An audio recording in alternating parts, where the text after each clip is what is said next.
Olá, está no ar o Boletim Legislativo com as principais notícias desta segunda-feira. A Lei de Diretrizes Orçamentárias para o ano que vem esteve em debate na Câmara durante a audiência pública promovida pela Comissão de Economia e Finanças. No encontro, a população apresentou demandas de investimentos e serviços que poderão compor o projeto da LDO, previsto para ser votado até a última sessão antes do recesso parlamentar, em julho. O auditório Mário Covas estava lotado de moradores de São José que vieram apresentar sugestões para a Lei de Diretrizes Orçamentárias do ano que vem. As propostas foram apresentadas durante a audiência pública promovida pela Comissão de Economia e Finanças da Câmara. A maior parte do público era composta por moradores da zona norte de São José dos Campos, os quais pediram que a LDO contemple serviços de manutenção pública para a região, entre eles a aplicação de antipoeira e a realização de obras de tapa-buraco. Outra reivindicação do grupo foi pela regularização dos bairros Águas de Canindu e Chácara do Havaí. E a gente pede para vocês olhar com carinho para lá e ajudar a região norte a se desenvolver. Precisamos de uma área industrial lá, precisamos de investimento alto, precisamos que seja quebrado alguns paradigmas lá na Zona Norte, somente lei de ocupação e regulamentação de solo, precisa fazer isso, tá? E, por favor, tampe os buracos dos loteamentos clandestinos. Ainda houve solicitações para a instalação de academia ao ar livre e ampliação da linha de ônibus no bairro Jardim Sul e para a criação de uma creche e também uma escola e uma casa do idoso na região do bairro Putim. Em nome dos moradores do Santa Júlia, está pedindo também uma escola. Na verdade, aquela área toda, né? Uma área esquecida, muito esquecida, a área do Putim. A audiência foi conduzida pelo presidente da Comissão de Economia, o vereador José Dimas. Também compuseram a mesa o vereador Roberto do Eleven, relator da comissão, e Sérgio Camargo, membro. Os parlamentares Amélia Naomi, Flávia Carvalho, Marcão da Academia, Renata Paiva e Wagner Balieiro também acompanharam o evento. O vereador José Dimas destacou a importância do papel de a Câmara inserir a população nas discussões da LDO. Toda a nossa ação pública, toda a nossa ação como político, né, a nossa missão, que é um propósito, eu sempre digo, né, que dinheiro público é um dinheiro sagrado e deve ser respeitado, sempre com esse objetivo. O interesse público tem que estar em primeiro lugar. Então, como eu disse, não dá para agradar a todos, mas nós estamos conscientes que nós, enquanto Comissão de Economia, nós estamos cumprindo o nosso papel. Os parlamentares também defenderam que a construção das políticas públicas e do orçamento devem ser feitos levando em consideração o interesse da população. O que me chama bastante atenção é o clamor da população, porque às vezes a gente tem uma visão do todo, de como a cidade esteja precisando, mas na verdade é a população que está ali no dia a dia que sabe qual é a real necessidade. Então nós agora, como vereadores, nós vamos levar até o Executivo também essas reivindicações, nós temos recebido algumas reivindicações nas redes sociais também, levar até eles, discutir para que a gente possa chegar num ponto em que a população seja beneficiada efetivamente.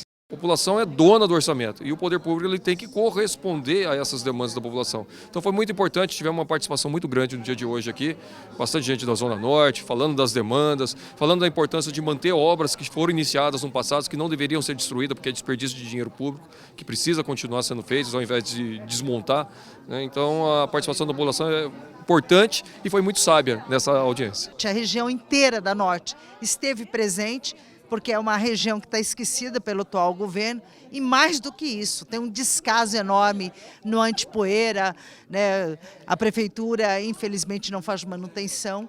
E uma outra questão que eu abordei aqui nessa audiência é a necessidade da gente lutar e ter verba para creche em período integral. Houve várias contribuições, né, e tudo isso vai ser registrado, tem emendas também que foram apresentadas que eu considero bastante importante, né, e agora vamos participar aí dos próximos passos, né, para que a gente possa realmente ter um orçamento justo que condiz à realidade, né, e às demandas de toda a população de São José dos Campos, aprovada aí para o próximo ano. O projeto da LDO contempla uma previsão orçamentária de 2,624 bilhões para 2020.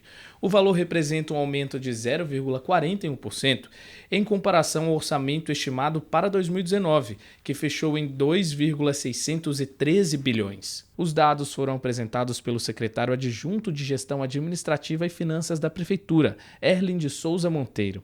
Ainda sobre a previsão da verba orçamentária para o ano que vem, o secretário de Gestão Administrativa e Finanças da Prefeitura, José de Melo Correia, apontou que mesmo com a insegurança da economia, a expectativa do governo é de conseguir efetivamente manter a meta prevista para 2020. Agora, para o segundo semestre, quando a gente for avançar na lei orçamentária anual, que é justamente a matriz que deverá ser obedecida pela nossa prefeitura para gastos, então aí a gente vai ter uma precisão maior.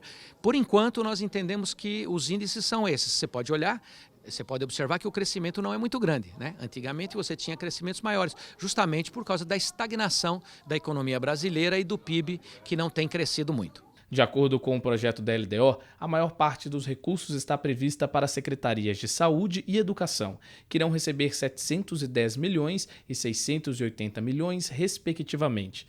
O terceiro maior orçamento tem previsão para a Secretaria de Manutenção da Cidade, seguido pelas pastas de Gestão Habitacional e Obras e Mobilidade Urbana. O objetivo da LDO é organizar e orientar as receitas e despesas da cidade para o próximo ano, ou seja, a Lei de Diretrizes Orçamentárias é a base para a elaboração do orçamento do município, uma prévia de como ele será construído. O projeto já está em tramitação na Câmara e obteve 13 emendas. Os vereadores ainda podem apresentar emendas caso aprovadas em plenário. Segundo a legislação, a matéria deve ser votada até o dia 10 de julho, antes do recesso parlamentar. E você está em busca de emprego aqui em São José? Então confira as vagas de trabalho disponíveis no PAT.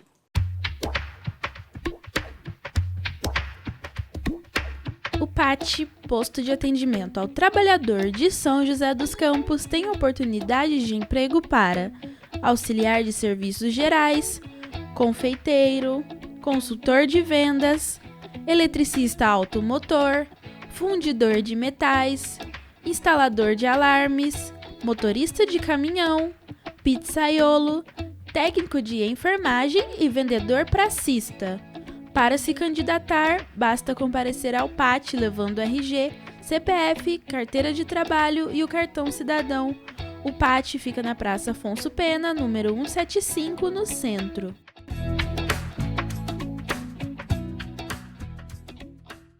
Durante sessão solene, a Câmara homenageou o Sindicato das Empresas de Serviços Contábeis, Assessoramento, Perícias, Informações e Pesquisas do Estado de São Paulo com a Medalha de Mérito Legislativo. A proposta, de autoria da vereadora Renata Paiva, é uma forma de reconhecimento aos 70 anos da entidade. 70 anos de existência comemorados em uma cerimônia especial. Há 7 décadas de trabalho do SESCOM, o Sindicato das Empresas de Serviços Contábeis, Assessoramento, Perícias, Informações e Pesquisas do Estado de São Paulo foram marcados em uma sessão solene realizada na Câmara. Na ocasião, o sindicato recebeu a Medalha de Mérito Legislativo. A honraria foi proposta pela vereadora Renata Paiva, que destacou a importância da entidade. O sindicato, o SESCOM, tem dado uma contribuição efetiva, né, em nível tanto de governo como também para a nossa cidade de São José dos Campos, né? Temos aqui profissionais renomados, né, que participam ativamente, né, da nossa administração pública, né? É um segmento assim que nós respeitamos muito, né, e que reconhecemos, né, o quanto eles têm contribuído com a nossa cidade de São José dos Campos. O secretário de Gestão Administrativa e Finanças, José de Melo Correia, participou da cerimônia e compôs a mesa representando o prefeito de São José. O evento ainda contou com a participação de diversas categorias que o SESCOM representa.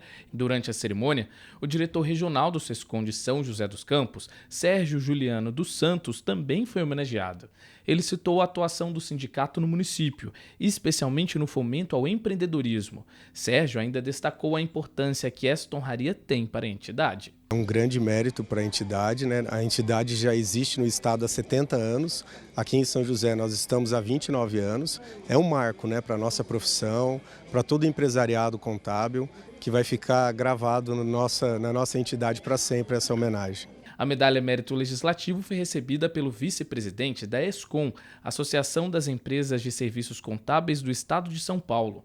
Jorge Luiz falou sobre a importância da atuação do SESCOM na economia de cidades como São José dos Campos e sobre o trabalho da entidade junto à Câmara e à Prefeitura em busca de novas leis que venham simplificar e desburocratizar processos. Então, a nossa contribuição, nós buscamos facilitar tanto para as prefeituras quanto para o contribuinte essa relação que facilita o convívio do contribuinte com as prefeituras. Nós temos as obrigações, várias obrigações junto aos governos e às prefeituras, e somos nós, contadores, que buscamos essas facilidades de relacionamento. Então, nossa entidade busca, junto aos nossos representados, facilitar essa relação com vocês.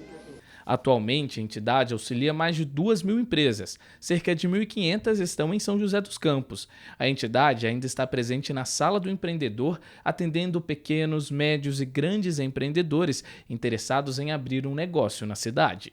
E confira agora a previsão do tempo para a tarde de hoje e também amanhã, terça-feira. A semana começa com céu claro e pouca possibilidade de chuva. A máxima chega aos 24 graus e a mínima 9 nesta segunda-feira. Na terça, o sol aparece entre poucas nuvens e a chance de chuva é pequena. A máxima será de 25 graus e a mínima 10. Esse foi o nosso Boletim de Notícias. Muito obrigado pela companhia e até amanhã.